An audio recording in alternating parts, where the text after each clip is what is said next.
Ce jour-là, les rangers de la réserve s'attendaient à tout.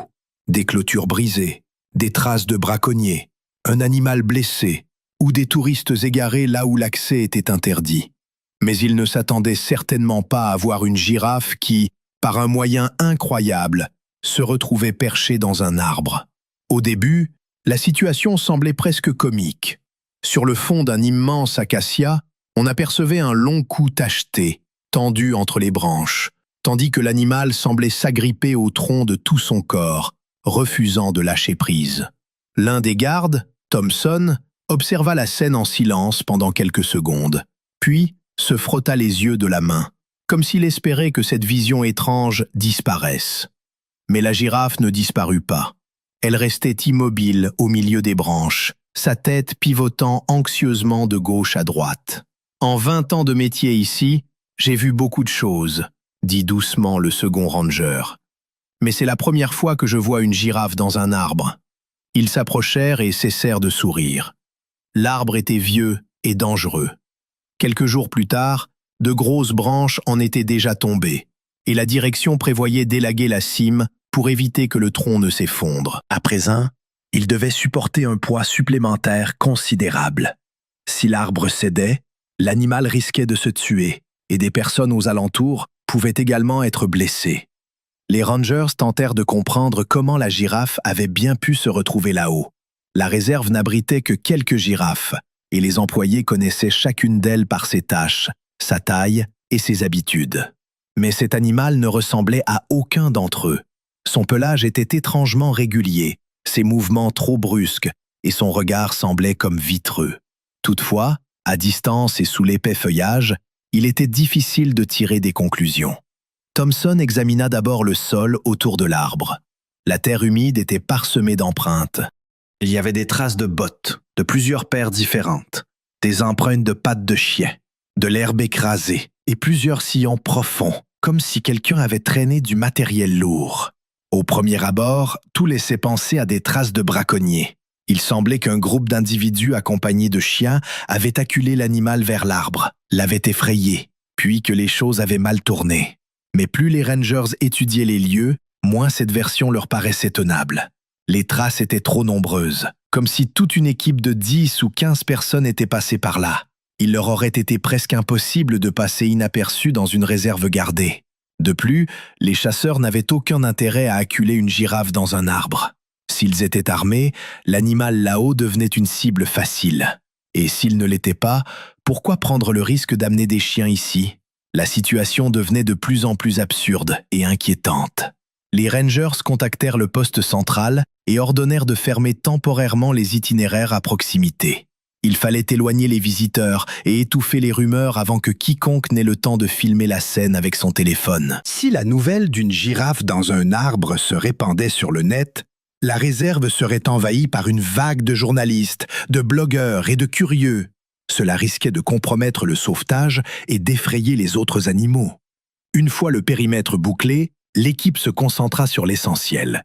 Comment faire descendre la girafe? Les appâts ne fonctionnèrent pas.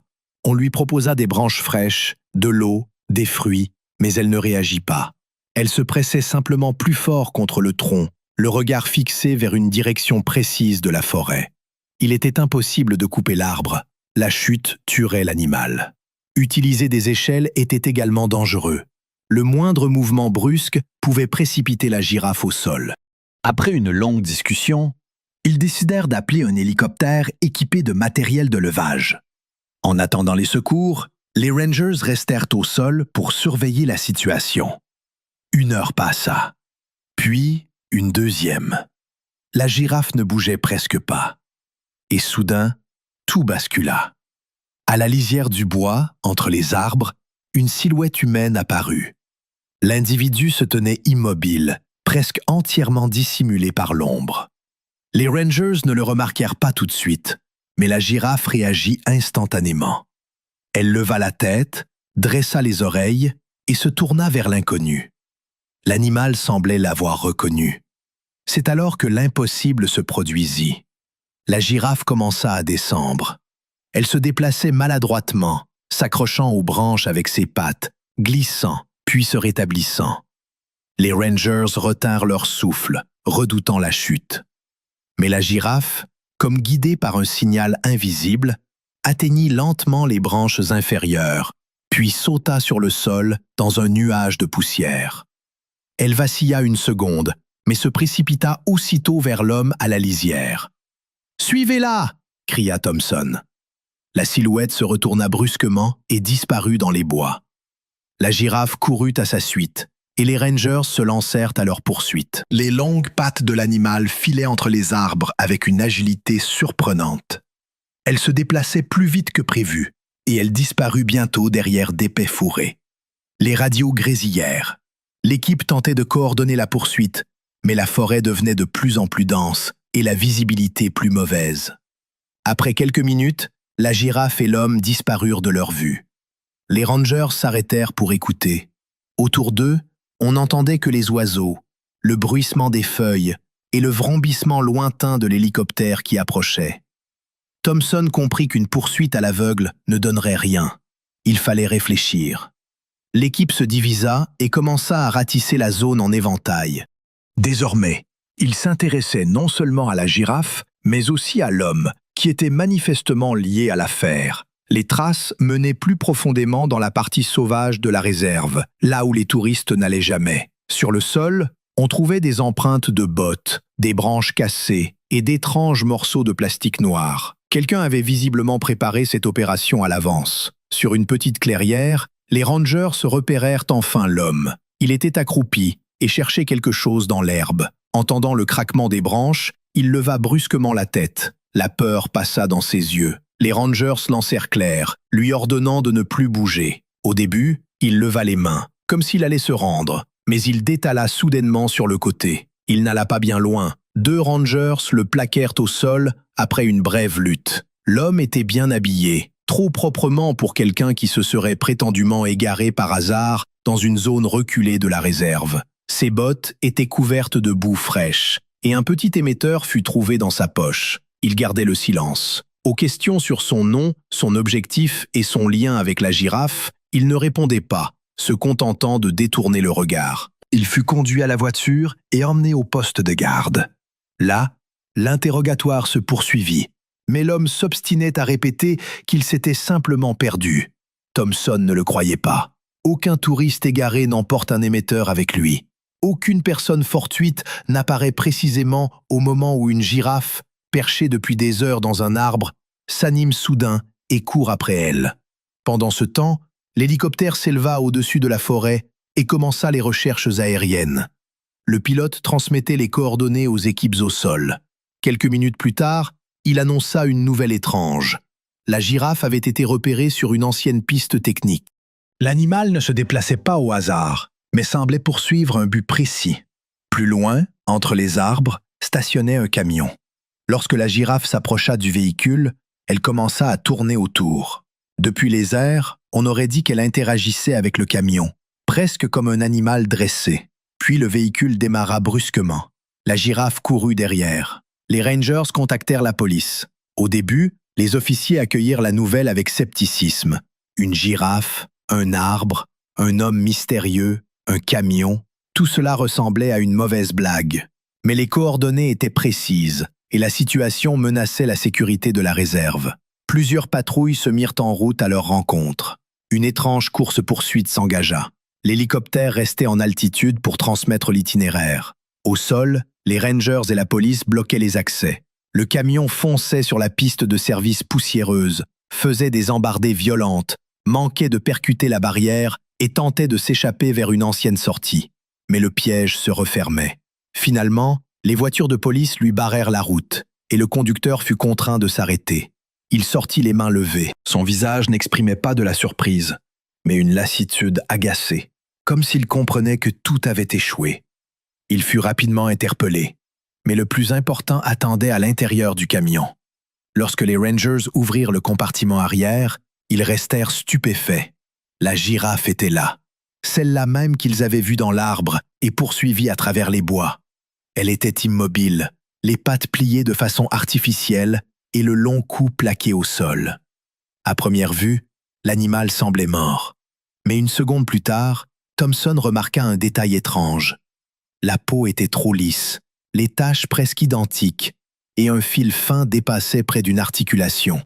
Il se pencha de plus près et aperçut une armature métallique sous une couture qui s'était défaite. « Ce n'est pas une girafe, dit-il. » Sous l'enveloppe réaliste se trouvaient des mécanismes, des fils, des moteurs miniatures et des caméras. L'être qu'ils avaient pris toute la journée pour un animal vivant était en réalité un robot incroyablement cher, d'une précision étonnante, conçu pour que, de loin, on le confonde avec une vraie girafe. Cette découverte laissa tout le monde pantois.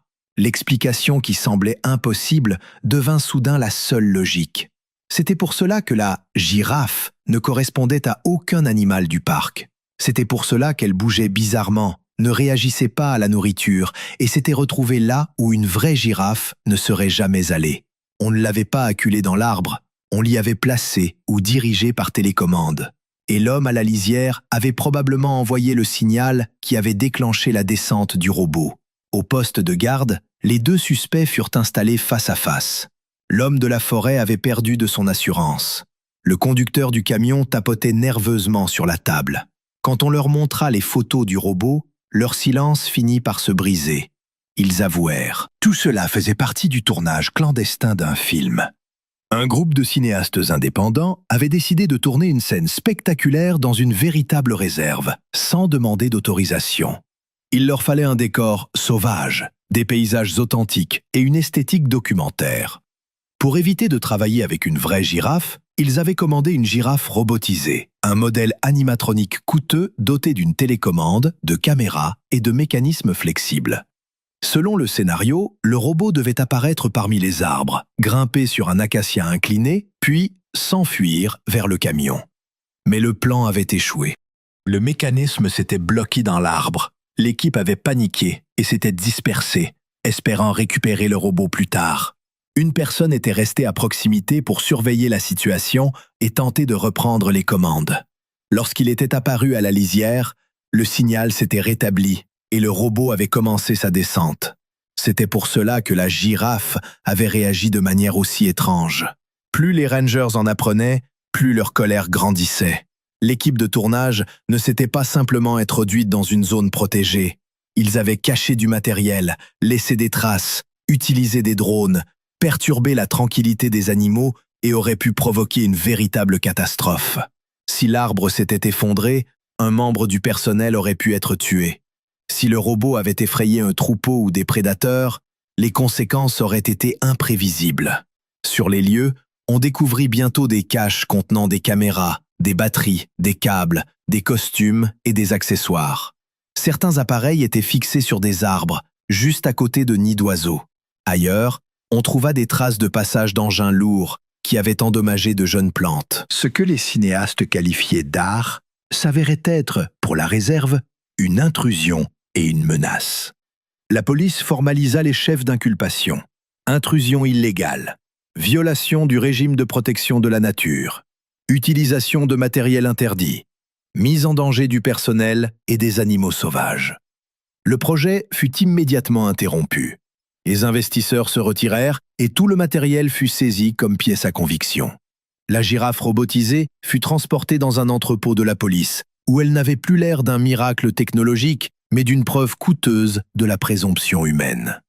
Lorsque l'histoire finit par fuiter dans les médias, la réserve se retrouva sous les projecteurs. Les titres étaient percutants. Les Rangers sauvent une girafe qui s'avère être un robot. Un tournage clandestin paralyse le travail de la réserve.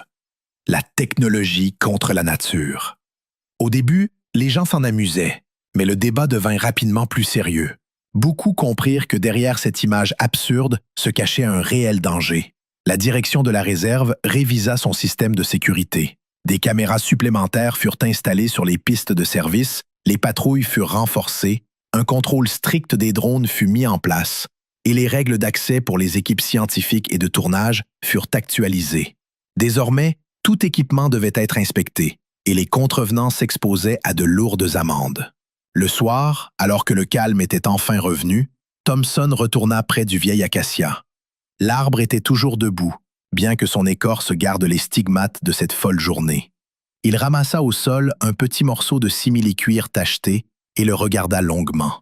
Tout avait commencé par une énigme, s'était transformé en opération de sauvetage, puis en course-poursuite, pour s'achever par une affaire criminelle. Il se fit la réflexion que la nature sauvage était déjà confrontée chaque jour à de réelles menaces. Les braconniers, les incendies, la sécheresse, la cupidité humaine. Et voilà que s'y ajoutaient des gens prêts, pour un plan spectaculaire, à transformer une réserve en plateau de tournage clandestin. Pour les Rangers, cette journée laissa une leçon.